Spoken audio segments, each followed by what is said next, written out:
அது எப்படியா தண்ணியில இருக்கும் முள்ள முன்று? நான் சொல்கிறேன், நீ அதை கேட்குற பாரு. அது ஏதோ ஒரு முள் மாதிரி இருக்கு, அது உயிர் இருக்காமல அதுக்கு. இங்கே ஃபுல்லாக இருக்கு பாரு, கருப்பு கருப்பா தெரியுதா? முட்டி இருக்குடா. இங்க ஸ்பைடர் மேன் மாதிரி இருக்கு. அங்க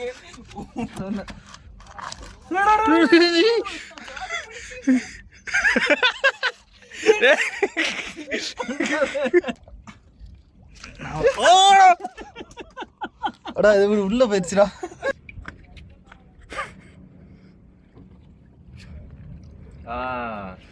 ஏடா அஸ்லவே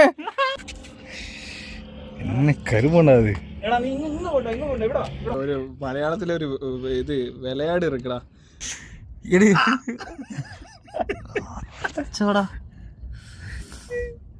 இது நம்ம ஊர்லயா? இதுக்கு என்ன பேர்னு தெரியல, இவ்வளோ கொடூரமா இருக்கு. அது இல்லையா?